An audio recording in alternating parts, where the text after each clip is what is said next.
Let's start with a hard truth today. Most people are not actually training hard enough to build the muscle mass that they want. They show up, they do the exercises, they follow the program, but they are not actually challenging their body in a way that forces it to adapt. They're lifting the weights that are too light, they're stopping when it starts to burn instead of pushing to true failure, and they're doing 20, 25, 30 reps of an exercise and wondering why their arms aren't growing. And the worst part is, most people think they're doing it all right. They think, I feel the burn, so that means it's working. They think high reps and low weight equals toning exercises. They think they're lifting heavily enough, but they're worried it's going to make them bulky if they lift heavier. But here's what actually happens. If you're not progressively overloading your muscles, you're not building muscle, period. And today I'm going to break down exactly what progressive overload is, why most people fail at it, how muscle is actually built, what you need to do to build it, inside the gym and outside of the gym, in order to see those lasting results. And this applies to both men and women because the principles of muscle growth don't change based on gender. So let's dive in.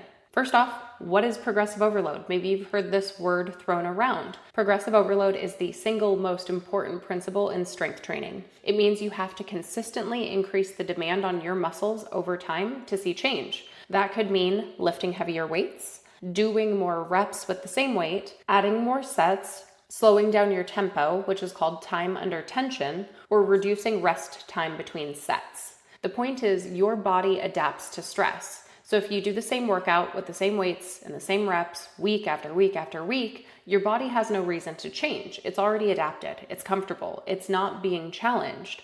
But when you increase the demand, you lift heavier, you do more reps, you push closer to failure, you create a stimulus that forces your body to respond.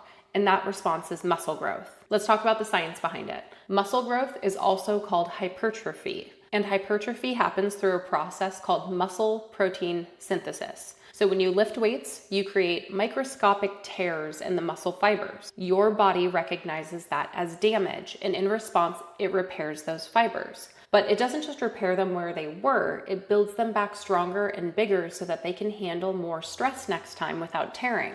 So that's how muscle is built. It tears, it repairs, and it grows. But here's the catch. If the stress isn't significant enough, your body won't bother rebuilding stronger. So it's like this. If you can easily lift 10 pounds for 30 reps, your body says, we're good, no need to change anything. But if you're struggling to lift 25 pounds for 10 reps, you're pushing to the point where you can barely get that last rep, your body says, okay, maybe we should get a little bit stronger, let's build more muscle. That is progressive overload. And without it, you're just spinning your wheels in the gym. Now, one of the biggest problems I see, especially for women, is that they're just lifting too light. Women in the gym are lifting 5, 10, maybe 15-pound dumbbells. They're doing 10, 15, 20, 30 reps and feeling the burn, and they think they're toning their body. But the truth is, low weight, high reps does not tone your muscles. Toning is not actually a thing. What people mean when they say toned is they want visible muscle definition with low body fat percentage. So you can't have muscle definition if you don't have muscles, and you can't build muscle without lifting heavily enough to create the stimulus. So when you're doing 30 bicep curls with 5-pound dumbbells, you're not building muscle, you're building endurance, which is fine if endurance is your goal, but if you want visible muscle, strong arms, defined shoulders, sculpted legs, you need to lift heavy. For muscle growth, you want to be in that 6 to 12 rep range typically.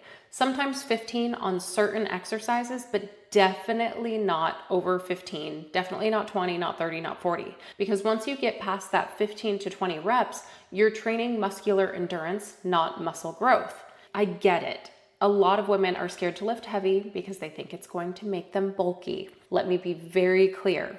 You cannot be toned without muscle. You cannot have defined arms, sculpted shoulders, strong glutes, visible abs without building the muscle underneath. And building muscle as a woman is hard. You don't have the testosterone levels that men do. And we're not going to accidentally wake up looking like a bodybuilder. What will happen is you will get stronger, you will build lean muscle, you'll increase your metabolism, you'll improve your bone density, you'll look more defined, more athletic, and more powerful, but only if you lift heavy enough to create the stimulus. So let's talk about how progressive overload actually works. I want to give an example of how I program for my clients. Let's say you're doing bicep curls, and week 1, you come into the program and you've never really done a lifting program, so you don't know what to expect. So you grab 15-pound dumbbells and you're scheduled to do 3 sets of 12 reps. And you grab those 15-pound dumbbells and you knock out all 3 sets, all 12 reps with good form. That tells me you need to increase your weight.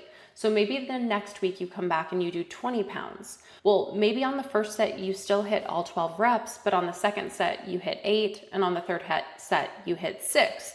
That is perfect. That is challenging. That's the stimulus we're looking for.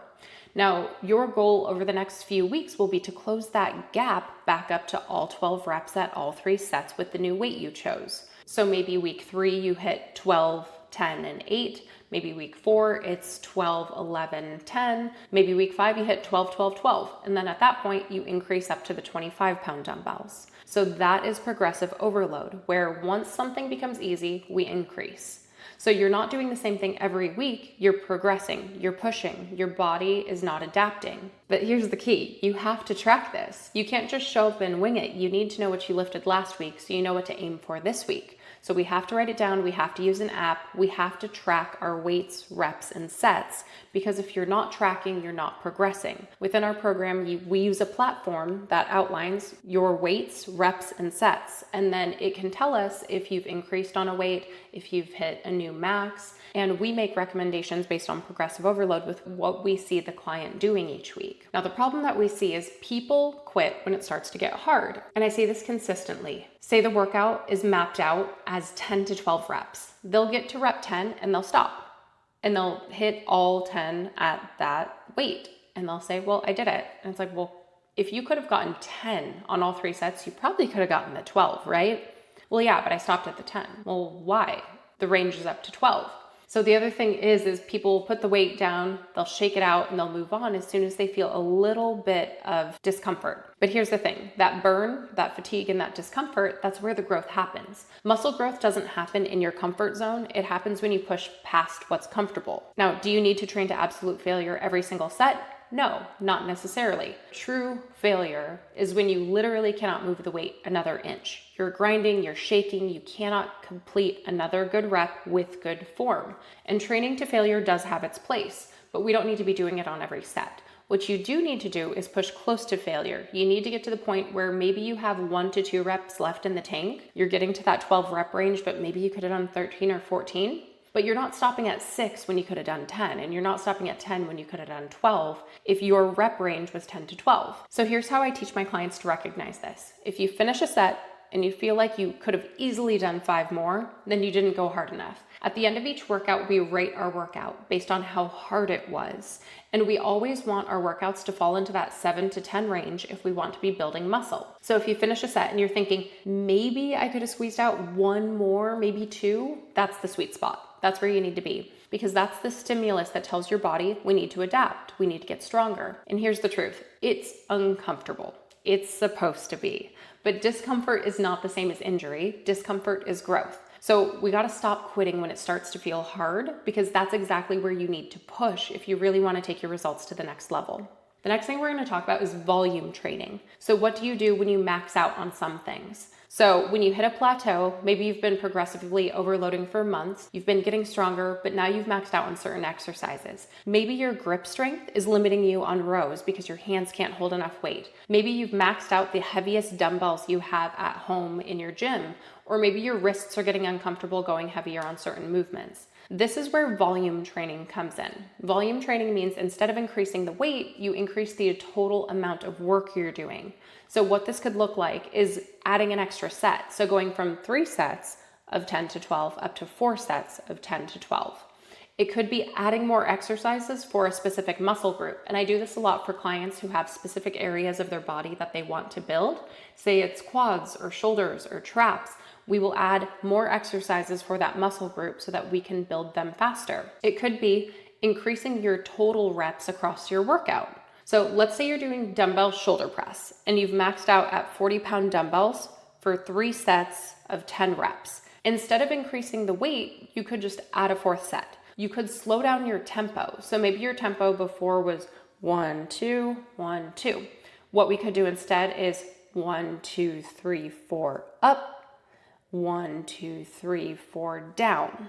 That increased time under tension can also build muscle. Or we could add a second shoulder exercise, like add in a superset of lateral raises or Arnold presses with your shoulder press. So there's a bunch of different ways that we could do volume training and make those adjustments. So the idea though is that you're increasing the total workload even if the weight stays the same. And this is especially effective for building arms and legs, muscle groups that respond well to high volume. So research shows that total training volume, so that's going to be your sets times your reps times your weight, is one of the strongest predictors of muscle growth. So if you can't go heavier, you go longer. More sets, more exercises, more total work on the muscle group. Your muscles don't care how you challenge them. They just care that you challenge them. So let's dive into how muscle actually builds. So this is the tear and repair process. We're going to go a little bit deeper into the science right now. Muscle growth happens in 3 stages. Stage 1 is mechanical tension. This is your workout. So when you lift weights, you place your muscle fibers under tension. That tension creates those microscopic tears in the muscle. This is not a bad thing. This is exactly what you want. The heavier the weight, the longer the time under tension, the closer you push to failure, the more mechanical tension you create on your muscles. And that mechanical tension is the primary driver of muscle growth. Once those tears are there from the mechanical tension, what happens next is you go into stage 2, which is muscle protein synthesis, or the repair phase. So after your workout, your body goes into repair mode. It sends amino acids from the protein you eat to the damaged muscle fibers, and it rebuilds them. It makes them stronger and bigger than before. This process is called muscle protein synthesis, or you might hear it called MPS. But here's the key. MPS is elevated for 24 to 48 hours after your workout. That means that your body is actively building muscle for up to 2 days after you train, but only if you give it what it needs. So we need protein, we need rest, and we need recovery. Stage 3 is adaptation. This is where the growth happens. Over time, as you continue to progressively overload and recover properly, your muscles adapt. They get bigger, they get stronger, they become more efficient at handling stress that you're placing on them, and that's how you build muscle.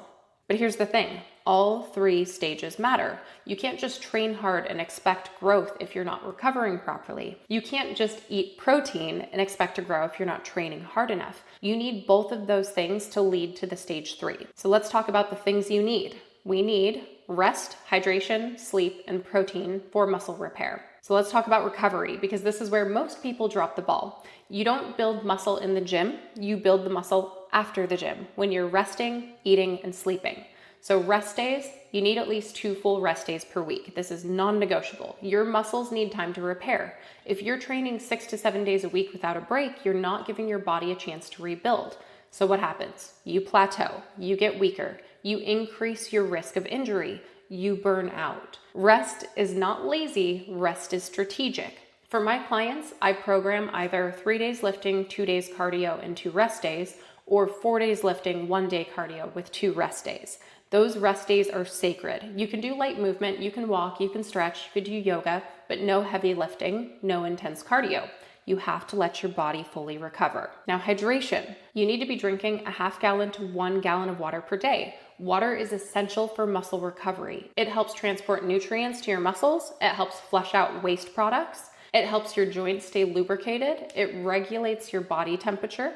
When you're dehydrated, your performance suffers. Your recovery suffers, your muscle growth suffers. So you have to drink your water all day, every day. And if you're training hard and sweating a lot, you need to aim closer to that gallon. Now, sleep is a big one that often gets compromised in this day and age. You need to get at least 6 to 7 hours of sleep per night, ideally 7 plus.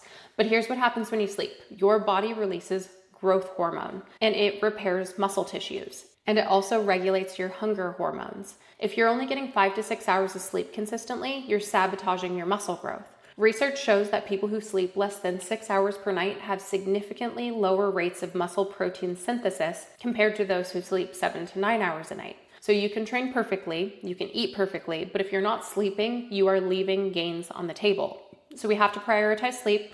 We have to protect it. We have to make it non-negotiable. Now, protein. You need to be eating around 0.7 to 1 grams of protein per pound of ideal body weight. So for a 150-pound woman, that's going to be 105 to 150 grams of protein. And here's the key. You want to consume protein within 1 to 2 hours post-workout. Preferably if you could get something in within that first 30 minutes to an hour, that's great too. But that's when your muscles are most receptive to those amino acids. That's when muscle protein synthesis is elevated. So after your workout, have a protein shake, have a protein-rich meal, Greek yogurt, eggs, chicken, whatever works for you, but don't skip it. Your muscles need that fuel to rebuild. Now, I want to touch on creatine very quickly. Creatine is one of the most researched, most effective supplements for building muscle, and this isn't just for men. Creatine is used to store in your muscles, and it creates energy. That energy in your muscles is used during exercise. So the more creatine you have, the more energy you have for your lifts, the more reps, the more weight, the more volume, the more muscle growth.